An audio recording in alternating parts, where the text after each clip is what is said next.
No nosso tema, o tema que nos foi dado discutir, é a questão, a relação da emancipação política e emancipação humana, especificamente naquilo que foi e é, porque ela está viva, não é? A obra de Marx. Eu quero começar, portanto, situando rapidamente o momento da sua evolução teórica e política em que Marx vai enfrentar essa problemática. Vocês sabem certamente que Marx nasceu em 1818, entrou na universidade, primeiro em Bonn, em 1836, onde ficou 2 semestres letivos, foi para Berlim, que era uma universidade mais credenciada, esteve lá entre aproximadamente 1837 e 1841, foi com a preocupação de estudar direito, depois ele se deslocou do direito para a área da filosofia, e ele concluiu os seus estudos de filosofia em 1841. Era a universidade alemã nessa época, e não só a alemã, não se caracterizava por ter cursos de mestrado e doutorado.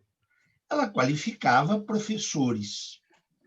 Aqueles que quisessem exercer o magistério superior defendiam o que se chamava, na época, uma dissertação, que lhes dava, se aprovada, o título de doutor. Marx apresentou essa dissertação não na Universidade de Berlim, mas numa universidade próxima, a Universidade de Iena. Ele a apresentou em 1841.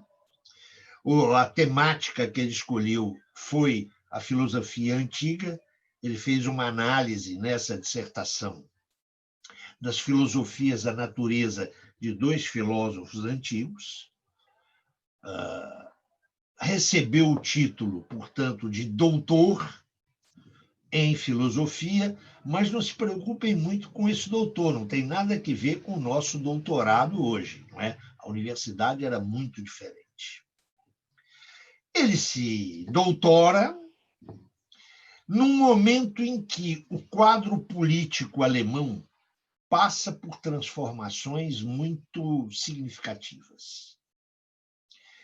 Permita-se-me dizer que a Alemanha teve um processo de constituição do Estado Nacional muito diferente do processo, digamos, clássico, porque passou a Inglaterra, porque passou a França, especificamente, particularmente a França, e também os chamados Países Baixos, não é? A Holanda e a Bélgica.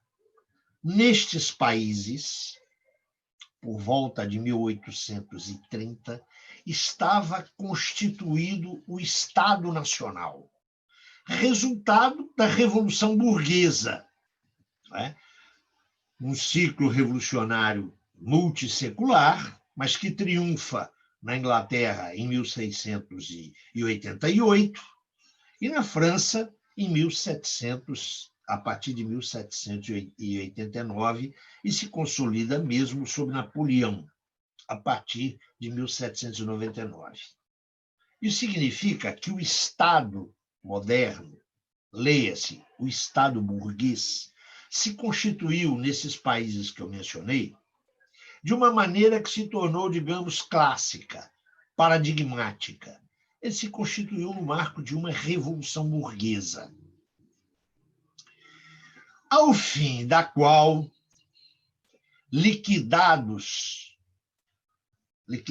as instituições do antigo regime, constituiu-se aquilo que Marx vai chamar de emancipação política, ou seja, a destruição de todos os vínculos de dependência pessoal, de servidão, de localismo. A Alemanha, que nós chamamos de Alemanha, não viveu a Revolução Burguesa sincronicamente ao que ocorreu nos países que acabei de mencionar, onde, não por acaso, a partir da segunda metade do século XVIII, a Revolução Burguesa se complementa ou se realiza no domínio econômico com a constituição daquilo que Marx vai chamar de modo de produção capitalista. Não é? A Alemanha viveu uma revolução industrial muito tardiamente. Na verdade, na segunda metade do século XIX.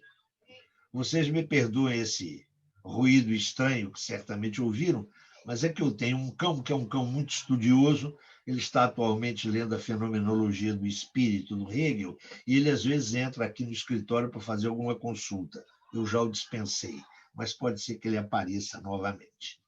Eu dizia, a Alemanha não viveu a Revolução Burguesa chamada clássica, não é? Liderada por uma burguesia revolucionária que queria destruir o antigo regime.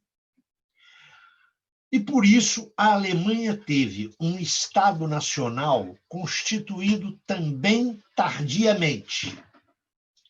O Estado Nacional, na Alemanha, que vai ganhar toda a sua feição na segunda metade do século XIX, vai realizar a união, a unidade nacional alemã, ele não repousa sobre as bases de uma revolução burguesa.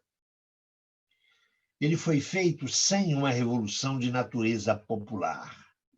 Lenin dirá que a constituição do Estado Nacional alemão se deu por aquilo que não por acaso ele chamará de via prussiana, não é?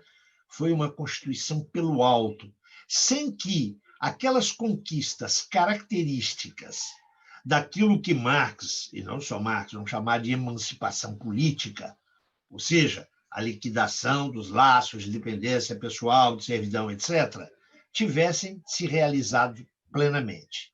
O que era a Alemanha quando Marx nasceu, em 1818? Era a chamada Confederação Germânica, uma frouxa vinculação de cerca de 3 dezenas de unidades, não é, sob o comando da Prússia, que não viveram processos revolucionários intensos e que, a partir do Congresso de Viena, 1815, que marca um processo de restauração em toda a Europa Ocidental, a Alemanha se consolida como uma confederação. A unidade nacional só vai se constituir em 1869. Por que é importante chamar a atenção para essa diversidade da evolução histórica da Alemanha? Porque na Alemanha ocorreu aquilo que Marx vai caracterizar como miséria alemã. A Alemanha, na primeira metade do século XIX, era contemporânea do ponto de vista ideal dos países que tinham realizado a Revolução Burguesa. Mas, na sua realidade, ela vivia muito atrasada com relação a esses países. Marx vai chamar isso de miséria alemã. E ela se expressa muito claramente no altíssimo desenvolvimento filosófico da Alemanha. A chamada filosofia clássica alemã, que compreende precisamente o período que vai de 1770, aproximadamente, até a Revolução, ou as revoluções europeias de 1848, nesse circuito, a filosofia alemã alcança o seu cume. É a chamada filosofia clássica alemã, que tem, podemos, de maneira muito sumária, dizer que tem como seu ponto de arranque Kant e vai ter como seu ponto final Feuerbach. Pois bem, é nesse marco que vai se constituir na Alemanha uma questão que atinge particularmente os judeus. Que questão é essa? Durante o período em que as tropas francesas, especialmente as tropas napoleônicas, ocuparam parte do território da Confederação Germânica, em especial uma província, a Renânia, onde nasceram Marx e Engels, com a presença francesa, ali se adotou o Código de Napoleão, que universalizou a emancipação política para todo mundo, inclusive para os judeus. Com a restauração, que vem com o Congresso de Viena, e a recomposição, a partir daí, da Confederação Germânica, o Código Napoleônico, que estava em vigência nessas províncias, sofre evicção. Ou seja, todos aqueles direitos que estavam universalizados, direitos, insisto, que caracterizam a emancipação política, foram cassados das comunidades judaicas. Por quê? Porque o Estado prussiano, que era aquele que controlava a Confederação Germânica, era um Estado onde não se havia operado a laicização, ou seja, a distinção entre poder temporal e poder espiritual da Igreja, não tinha se operado a laicização. Era um Estado que se apresentava como um Estado cristão e, portanto, excluía os judeus não cristãos, não é? Era a lei mosaica que regia as comunidades judaicas, excluía os judeus dos direitos políticos, mais exatamente dos direitos cívico-políticos. Os judeus, evidentemente, trataram de lutar por esses direitos. E tiveram o apoio da débil fração liberal que se constituía na Alemanha. Então, notem, na Alemanha havia uma específica questão judaica. Os judeus estavam excluídos.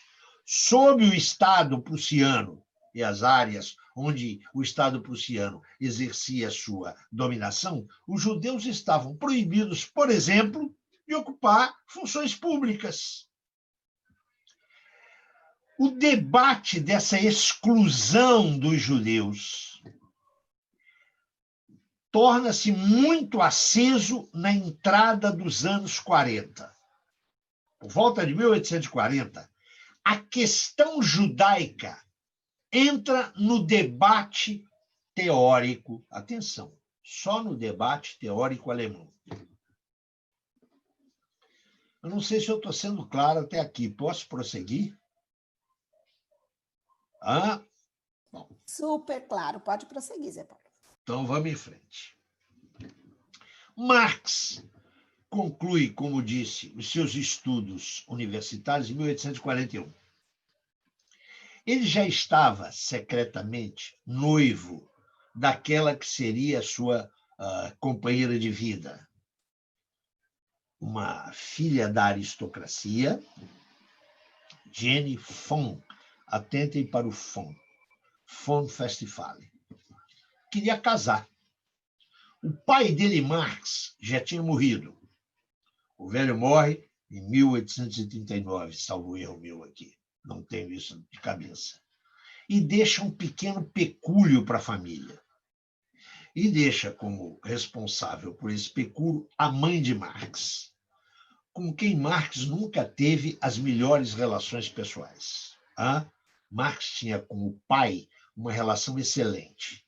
Com a mãe, que era uma mulher, uma judia holandesa, muito limitada, intelectualmente, era uma mulher voltada para afazeres de casa, ao contrário do pai do Marx, que era um ilustrado, um racionalista, um advogado. A mãe tratava de administrar da melhor maneira possível a casa e a família. E ela travou o acesso de Marx à parte que cabia no pecúlio deixado pelo pai, na verdade, travou até praticamente a sua morte, nos anos 60. Marx tinha um problema: como é que eu vou viver? Quero casar. Um problema de ordem muito prática, não é? Nessa época, o que fazia o intelectual? Eu não vou restringir isso a essa época, mas não quero abrir aqui um debate com os meus amigos jornalistas, o que fazia o intelectual nessa época? Ele encontrava emprego. Marx não ia encontrar emprego na universidade. Notem, ele defendeu a dissertação dele que o projeto dele era tornar-se um professor universitário. Eu dizia, em 40, 41, quando Marx está se formando, há mudanças importantes na Alemanha. Morre Frederico Guilherme III e assume seu filho, Frederico Guilherme IV. Torna-se imperador da Prússia em 1841. Durante o reinado do pai, os hegelianos, os discípulos de Hegel, assim como o próprio Hegel, gozaram de um certo favor governamental. Frederico Guilherme IV, ao contrário do pai, odiava pessoalmente Hegel e seus discípulos. Primeira coisa que ele fez foi expurgar a universidade dos hegelianos, especialmente um deles, sobre o qual nós vamos falar em seguida, Bruno Bauer, a quem Marx se ligou desde que chegou a Berlim, no final da década de 30, e que foi a pessoa que entusiasmou Marx para a carreira universitária. Em 1841, Bauer foi excluído da universidade. Ficou claro para Marx que não era o tempo dos liberais. O que Marx faz? Como todo intelectual na época, que estava desempregado, vai para o campo do jornalismo. Ele encontra um convite, em princípios de 1842, de um grupo burguês da Renânia que está criando um jornal para se contrapor a Frederico Guilherme IV. Um jornal sediado em Colônia, que era o centro da província renana, um jornal chamado Gazeta Renana.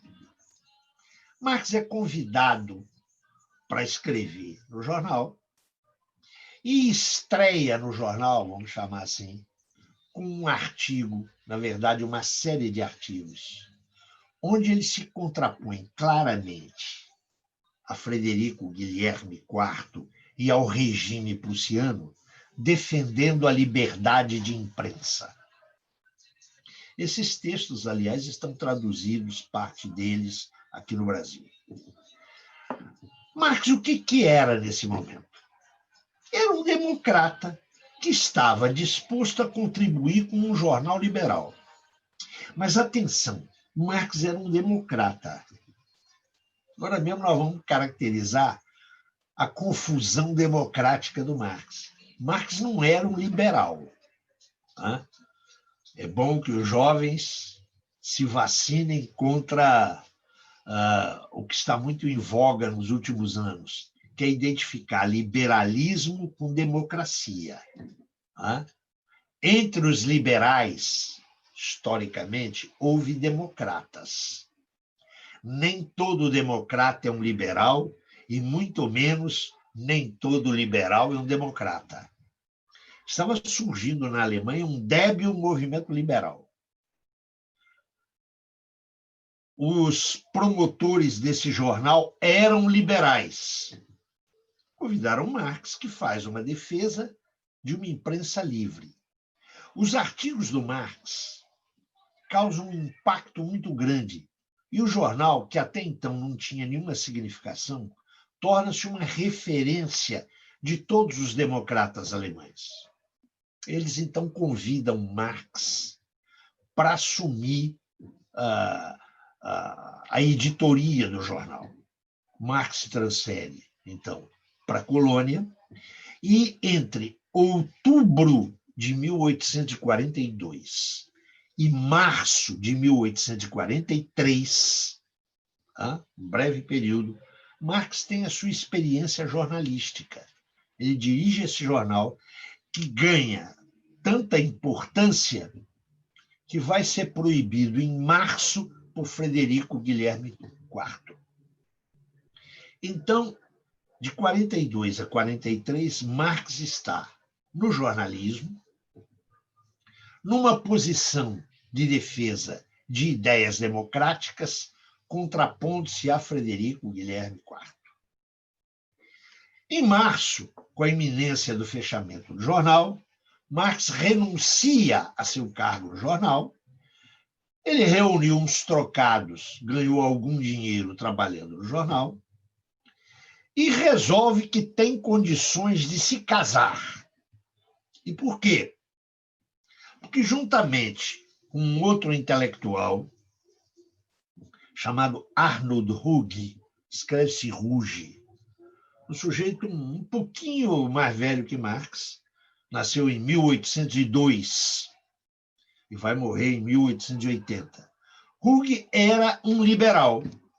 Ele e Ruge conceberam a publicação de uma revista para combater o autocratismo de Frederico Guilherme IV. Ficou claro para eles que não dava para fazer uma revista na Alemanha. A censura à imprensa era tão grande que não valia a pena investir ali. Então, eles se juntaram a um editor chamado Froebel e resolveram editar uma revista em Paris. Mas notem, uma revista que seria dirigida para o público alemão. Uma revista que, segundo os dois, Marx e Ruge, trataria de vincular a filosofia alemã ao pensamento social francês. Com esse projeto em mente, viabilizado financeiramente pelo editor Froebel, Marx abandona a colônia e vai para um pequeno balneário chamado Kreuznach, onde está vivendo a mulher que ele amava. Ele se casa no dia 19 de junho com essa mulher que vinha da aristocracia.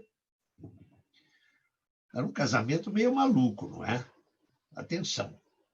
Um aristocrata casando com um doutor em filosofia que não tinha eira nem beira. Tá? E, sobretudo, não era apenas um casamento entre uma nobre e um pequeno burguês de cidade, filho da pequena burguesia, que era o caso de Marx. Havia outra coisa que causava um certo escândalo. A noiva era 4 anos mais velha que Marx. Vocês não imaginem o que era isso naquela época. Ou seja, vocês podem ter certeza que Jenny von Westphalen era uma mulher extremamente corajosa. Eles se casaram e passaram o segundo semestre, na verdade até novembro, mais ou menos, de 1843, nesse balneário, que era um balneário de ricos, que tinha uma excelente biblioteca pública e que Marx frequentou. O que ele fez nesses meses foi uma lua de mel, onde ele, entre beijos e carinhos à mulher que ele amava, ele resolveu como que acertar as contas com o seu passado. É aí que Marx vai escrever um texto que vai ficar inédito até 1927, que era, na verdade, um esboço que ele não escreveu para publicação. É um texto que é conhecido sob o título de Manuscrito de Kreuznach, onde ele faz um estudo do pensamento político de Hegel, numa obra muito determinada de Hegel. Uma obra que Hegel publicou em 1821, intitulada Filosofia do Direito. Marx estuda essa obra. Por que Marx está interessado nessa obra? Não é por acaso. Ele está interessado nessa obra porque a experiência jornalística dele, aqueles poucos meses que ele passou dirigindo o jornal, colocaram diante de coisas com as quais ele nunca tinha se preocupado. Marx se formou em filosofia para ser professor universitário. A universidade já era, naquela época, não é só hoje, não, já era uma espécie de bolha, que não está preocupada com o que ocorre fora dela. O que ocorre fora dela é problema de outrem. Num jornal, a conversa é diferente, não é? Para um professor universitário, um problema deriva num projeto de pesquisa no qual ele trabalha 2, 4, 10 anos.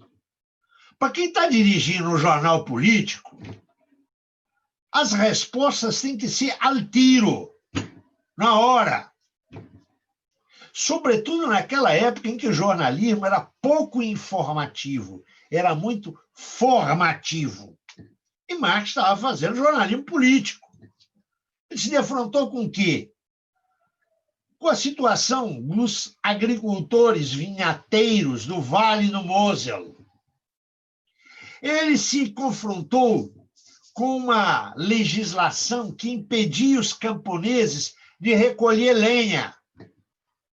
Era um direito consuetudinário dos camponeses a recolha de lenha. Lenha, atenção, não é só para fazer com fogo e comer, não. Era para aquecer, no inverno rigoroso, o tugúrio onde morava. Com Frederico Guilherme IV, a recolha da lenha passou a ser furto, portanto, penalizada criminalmente. Marx tinha que... Raios, o que é isso? Marx se deparou com o seguinte problema. Tem um Estado aí. Esse Estado defende o bem público geral. Como é que não defende camponês? Isso, para ele, narrado da maneira esquemática, como estou fazendo aqui, era um problema. Eu vou procurar na filosofia, vou procurar em Hegel. E lá em Hegel, ele vai constatar que Hegel, seguindo a boa economia política inglesa, Hegel entendia que o Estado não era a mesma coisa que a sociedade civil. Só que em Hegel, pelas suas posições em política conservadoras, não era a sociedade civil que permitia a compreensão do Estado, mas era o Estado que fundava a sociedade civil. O Estado era um princípio de racionalidade que não existia na sociedade civil. Hegel está entendendo a sociedade civil como aquilo que hoje nós chamamos de mercado. E por isso mesmo Hegel caracterizava, notem, assim é a sociedade civil. Notem, para Hegel a sociedade civil é o reino da miséria física e moral. A sociedade civil, deixada a si mesma, leva aos extremos da miséria física e moral. Como é que pode-se atribuir um poder regulatório e, sobretudo, uma racionalidade à sociedade civil? Hegel diz, isso reside no Estado. É o Estado que pode fundar a sociedade civil. Marx lê isso, e já muito influenciado por um filósofo materialista chamado Feuerbach. Marx diz, esse negócio aí está errado. Não é o Estado que funda a sociedade civil, mas, ao contrário, é a sociedade civil que pode me explicar o que é o Estado. O Estado é uma expressão da sociedade civil.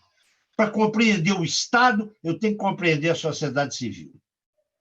Notem vocês o problema que está nas mãos de Marx. Ele reconhece, fazendo a crítica de Hegel, que para poder compreender o Estado, ele tem que compreender a sociedade civil. Mas ele, neste momento, nós estamos no segundo semestre de 1843, atenção, ele não tem nenhum instrumento para compreender a sociedade civil. O que para ele é claro eu só vou compreender o Estado se eu compreender a sociedade civil. Note que o problema dele é um problema puramente político. Ele quer compreender aquele Estado. Vai a Hegel. Diz, olha, o caminho que Hegel me aponta não é o caminho legal, não. É o contrário. Mas para fazer esse caminho contrário, ele, Marx, não tem instrumento. Ele só vai encontrar esse instrumento no ano seguinte. Quero chamar a atenção de vocês que mais esse 15 texto... minutos, tá, Zé Paulo? Tudo bem. Que esse texto, o que eu não acabar aqui, o Mauro certamente vai falar melhor. Não, é só para te avisar, mas assim, fica tranquilo. Tá. Esse texto é um texto de um Marx que está se despedindo de um momento da sua evolução. Um momento em que ele é um democrata, para ele embarcar numa outra via que ele ainda não sabe qual é. Eu espero que vocês tenham lido, ou vão ler, a questão judaica do Marx. Né? Suponho que essa aula é para subsidiar isso. Há 2 edições no Brasil. Podem valer-se qualquer uma. Uma da Expressão Popular, que tem o título Para a Questão Judaica. E tem uma da Boitempo, que tem o título A Questão Judaica. Nas 2, há introduções que vão situar bem o momento em que o Marx está vivendo. Bom, eu dizia, Marx está lá em Kreuznach,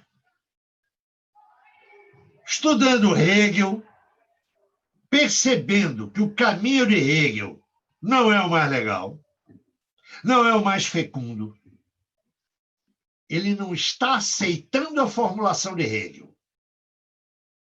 Ele já está com clareza de que Hegel inverte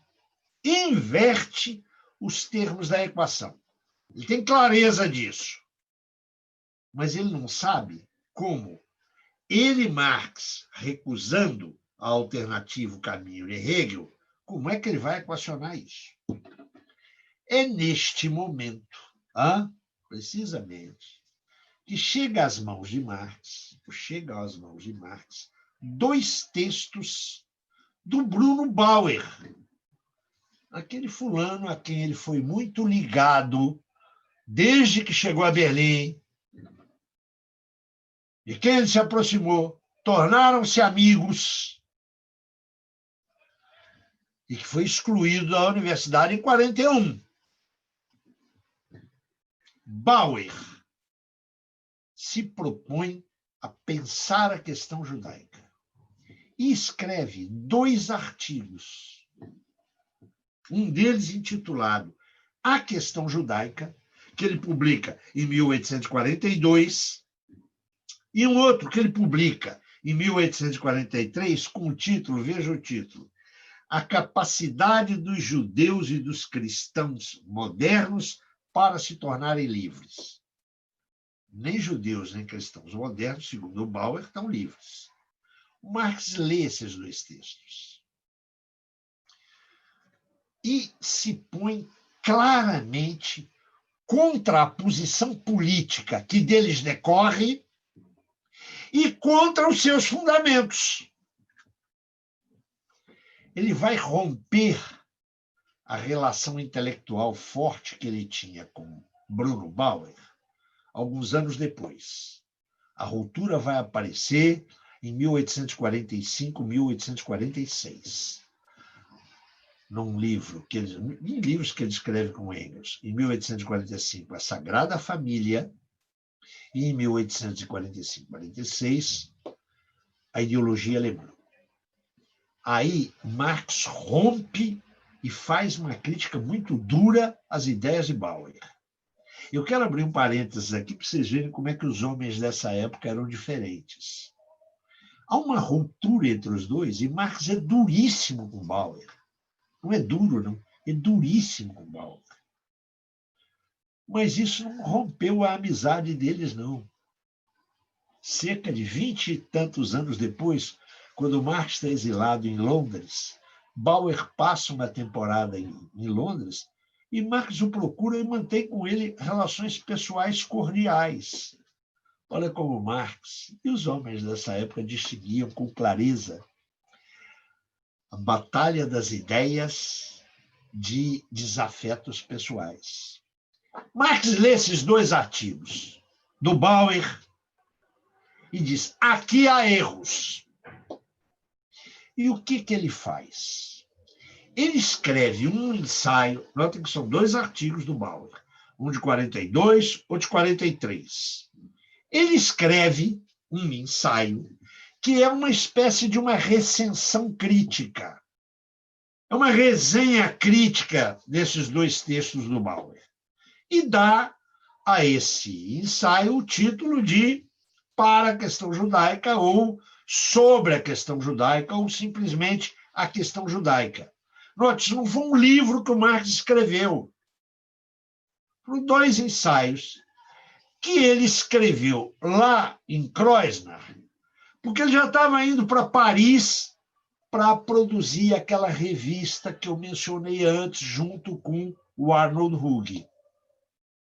Essa revista, que saiu em Paris em fevereiro de 44, tirou um único número. Porque porque Hug e Marx, produzindo esse número, brigaram. Mas brigaram e brigaram feio. Por quê? Porque nesse número já vai aparecer um texto do Marx que não é um texto como esse, A Questão Judaica. Nesse texto, que Marx conclui em 43, começa a escrever no outono de 43, lá em Kreuznach. Certamente termina ele em Paris. Mas nesse texto não aparece a palavra classe, não aparece revolução, não aparece proletariado. Esse é o último texto que o Marx escreve numa posição democrática radical. Mas é só isso. Em Paris, onde ele chega em novembro de 43, Marx vai descobrir um mundo novo. Atenção, um mundo novo. O ano de 44, eu sou obrigado a falar isso para vocês poderem entender esse texto e as limitações desse texto. No ano de 44, em Paris, Marx vai ter o que eu chamo de 3 encontros. O primeiro encontro vai ser... Ali os 3 vão ser decisivos. O primeiro encontro vai ser com a economia política. O Marx, até janeiro de 43, não sabia nada de economia política. Nada. Zero. Ele tinha que chamar o posto Ipiranga. Só que não tinha posto Ipiranga naquela época. Em janeiro, ele recebe um texto de um jovem que está em Manchester, chamado Friedrich Engels. Ele conhecia de um contato rápido quando ele estava na redação da Gazeta Renana, e um contato onde esse moço não lhe pareceu boa gente. Em primeiro lugar, porque era filho de um rico industrial têxtil. E, em segundo lugar, porque o Marx achava que ele estava ligado com o pessoal de Berlim nas piores posições com Bauer. Marx lê esse texto. É um texto de cerca de 30 páginas, está traduzido aqui no Brasil. Chama-se Esboço de uma Crítica da Economia Política. Esse texto foi uma martelada na cabeça do Marx. Com esse texto, Marx descobre aquilo que ele não tinha para poder fazer a crítica da distinção entre Estado, sociedade civil e Hegel. Vamos voltar porque eu disse antes. Marx não concorda com a relação que está em Hegel entre Estado e sociedade civil. Ele tem, ao contrário de Hegel, para compreender o Estado, compreender a sociedade civil. Ele não sabe o que vai fazer. Quando ele lê o ensaio do jovem Engels, Esboço de uma Crítica da Economia Política, ele diz, é aqui, ó, é na crítica da economia política que eu vou poder compreender a sociedade civil e, portanto, vou poder compreender o Estado. Isso vai mudar completamente a vida do Marx. Mas Marx não descobre isso só em Paris, né? Ele descobre outra coisa em Paris. Marx era um cara que vivia em meios intelectuais até então. A Renânia era a unidade da Confederação Alemã mais industrializada. Mas perto da industrialização alcançada na Inglaterra e na Bélgica, não era nada. Havia ali umas poucas indústrias, sobretudo têxteis. Uma das mais importantes dela era da família Engels.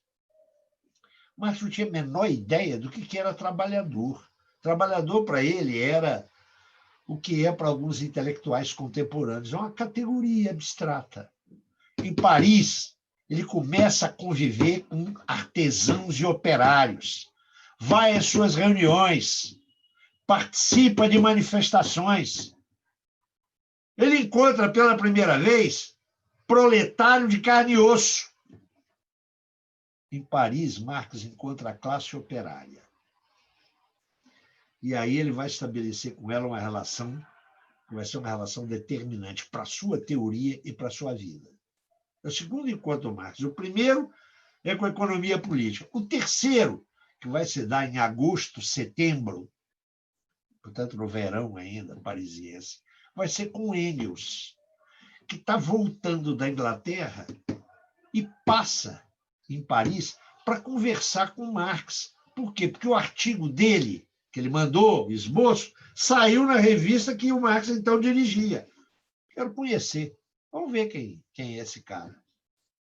Surge aí uma das mais belas amizades registradas na cultura ocidental e uma colaboração intelectual e política que todos vocês conhecem, não preciso fazer referência a isso.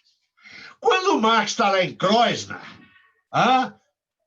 e preparando um texto de crítica ao Bauer, ele não sabe de nada disso, mas ele faz a crítica de Bauer. O que ele vai criticar em Bauer? Qual que é a posição de Bauer? Bauer vai dizer o seguinte: os judeus não têm o direito de pedir ao Estado prussiano direitos iguais. O Estado prussiano é um Estado cristão. Os judeus não são cristãos. Quando os judeus pedem a um Estado cristão que lhes conceda, lhes reconheça direitos que estão sendo reconhecidos aos cristãos, eles estão cometendo um equívoco grave. Eles não têm esse direito. Diz Bauer, os judeus só podem reivindicar uma igualdade de direitos, só podem reivindicar uma emancipação política se eles abrirem mão da sua religião, porque eles estão querendo que o Estado abra mão da religião deles. Isso é um equívoco, os judeus não têm esse direito. Mas Bauer vai mais adiante. Isso não é um problema só dos judeus, não.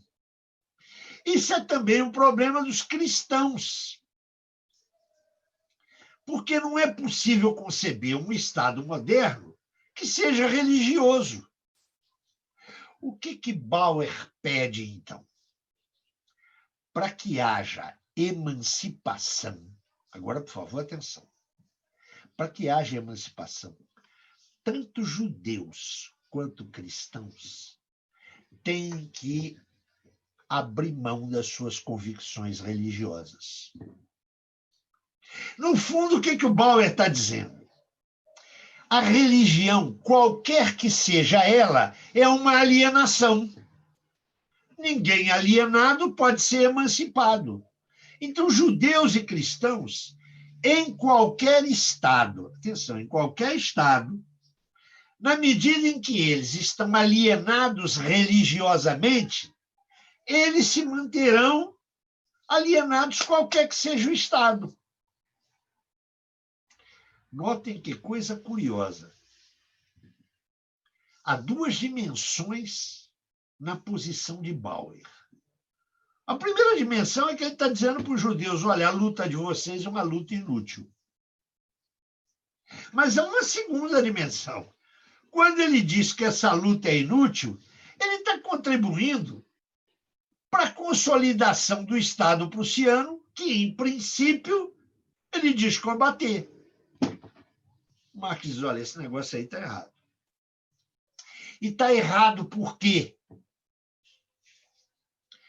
Porque Bauer enfrentou a questão judaica em termos religiosos. Enfrentar isso em termos religiosos é não equacionar minimamente o debate. Marx vai dizer, esse debate tem que ser posto de um ponto de vista político-social. Isso é da maior importância. Ele diz, olha, Bauer está enfrentando a questão judaica como se ela fosse uma questão religiosa. Ela não é uma questão religiosa. E como é que ele vai provar isso? Ele diz, olha, vejam estados que são estados laicos. Vejam-se os Estados Unidos, que ele chama de América. Lá, diz ele, lá, os homens, independentemente do seu credo, têm direitos iguais. Mas eles continuam religiosos. Então, a emancipação não é uma questão religiosa. Ela está no outro campo. E aí Marx vai delimitar esse campo. O que ele vai dizer? Ele vai dizer, olha, quando eu vejo a distinção Estado, sociedade civil, eu estou vendo, na verdade, uma cisão que é real. Na sociedade civil, o que conta o que é? É o indivíduo. É o indivíduo isolado. São os direitos do indivíduo isolado. O direito dele investir, o direito dele contratar.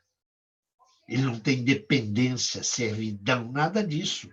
Né? O trabalhador não é obrigado, do ponto de vista político, a ir trabalhar.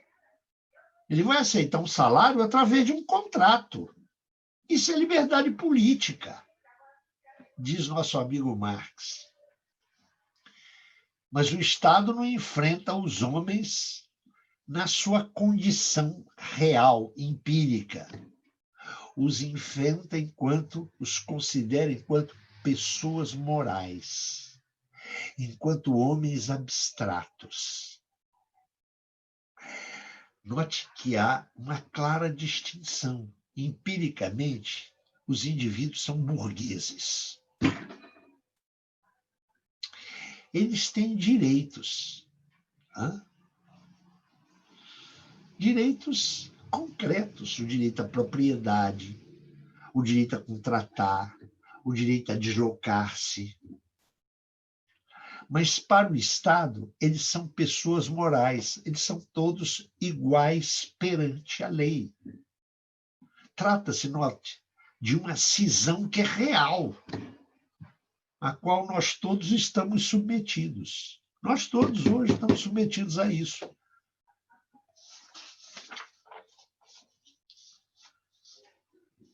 Dirá Marx, como é que pode resolver isso?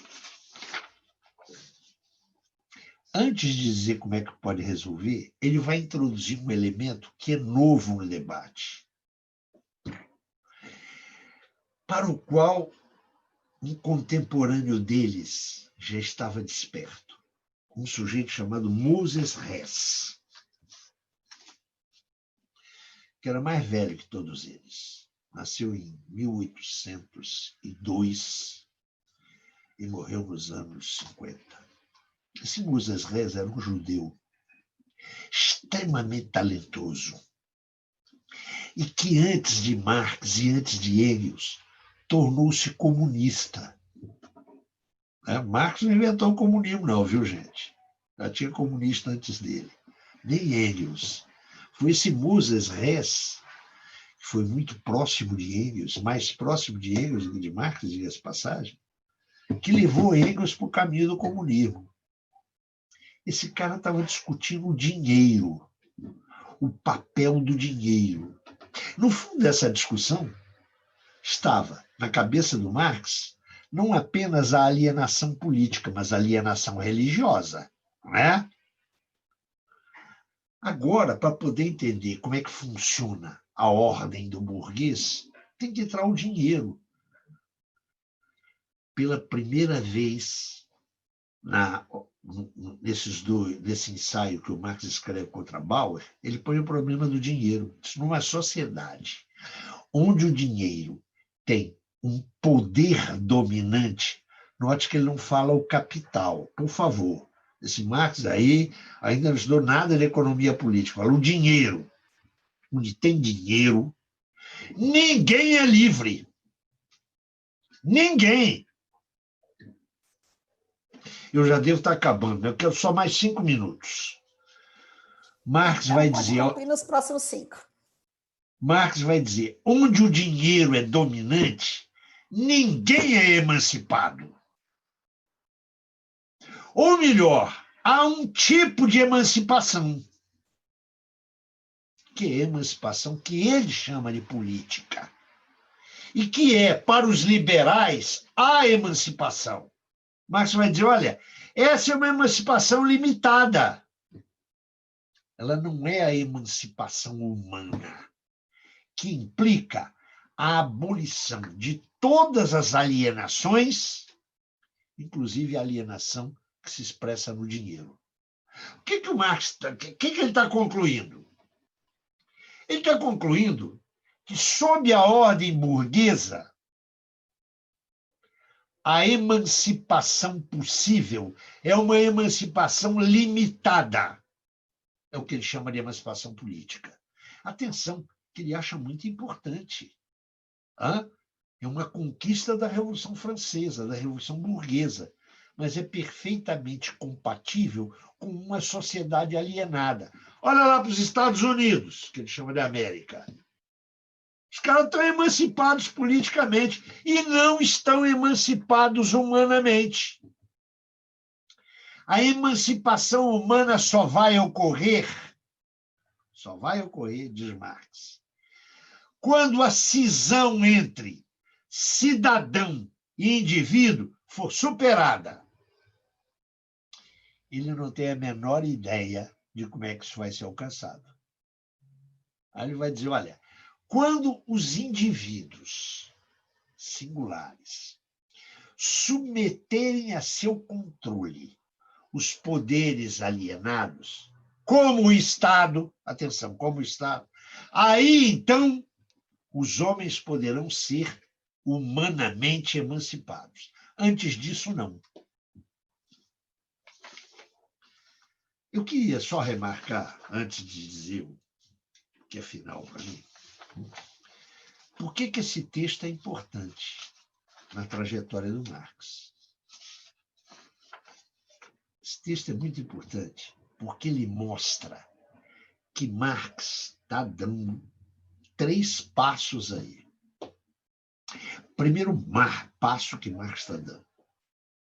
Aí, Marx está assumindo, de maneira consequente, pela primeira vez, uma concepção materialista da vida social. Materialista. Sabem por quê? Porque ele vai dizer que é preciso combater o judaísmo. Tem gente que diz, de maneira irresponsável, que Marx é um antissemita. Não tem nada disso. Judaísmo em Marx não tem nada a ver com um traço racial, étnico, não tem nada a ver com a origem do judeu. Ele vai dizer, olha, o judeu expressa o judaísmo na medida em que ele é produto de uma sociedade na qual ele está imerso, que é aquela que tem o domínio do dinheiro. Mas o judaísmo, ele diz isso, eu quero repetir expressamente. O judaísmo, para ele, é uma prática social de judeus e não judeus. O que ele chama de judaísmo e que ele quer combater é aquilo que um outro personagem, que não tem nada a ver com Marx, que é um personagem chamado Max Weber, vai chamar de o espírito do capitalismo. O Marx vai tematizar isso mais adiante na obra dele, mas não aqui. Porque aqui ele ainda não trata categorialmente de capitalismo. Mas é a primeira vez na obra do Marx que aparece, que se expressa uma concepção materialista consciente. Segundo, esse texto é muito importante, porque ele demarca a passagem do Marx, ou a visualização de Marx, do que são os limites do liberalismo, os limites do pensamento liberal. Marx é um democrata radical. Para o liberal, você tem liberdade de mercado, todas as liberdades estão garantidas. Porque ele está pensando em liberdade em termos de emancipação política. O Marx quer mais.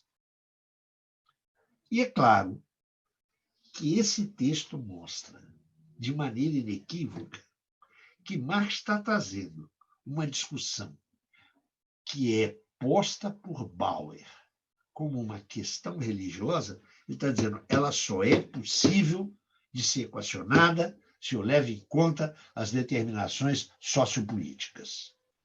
Mas isso não é solução. Atenção, isso não é solução. Isso é infirmar, é desmontar a argumentação do oponente.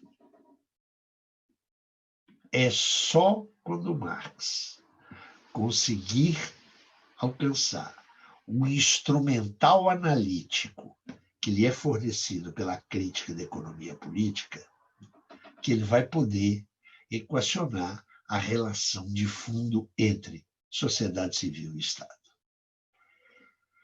Esse texto é muito rico. Certamente Mauro vai abordar aspectos que me escaparam no tempo que eu utilizei aqui. Eu quero só sugerir a vocês, primeiro, que leiam o texto, seja na edição da Expressão Popular, seja na edição da Boitempo. A edição popular tem uma apresentação minha. A Boitempo tem um belo ensaio do Daniel Ben Said, que discute isso. E que ele seja para vocês uma porta de entrada para o Marx, que vai pensar o desenvolvimento dessas questões numa chave heurística, onde ele já contempla os encontros que ele teve em Paris. Se vocês leem o outro ensaio que ele concluiu em Paris, ele começou lá em Kreuzner, que é o que vai dar densidade à crítica que ele faz de Hegel, você vai ver que ali já aparece proletariado e já aparece revolução. Mas isso é um caminho, não é? O Marx vai levar 15 anos, mais ou menos, para encontrar o veículo que ele vai, com o qual ele vai percorrer esse caminho, que vai levá-lo ao capital e às suas grandes descobertas teóricas.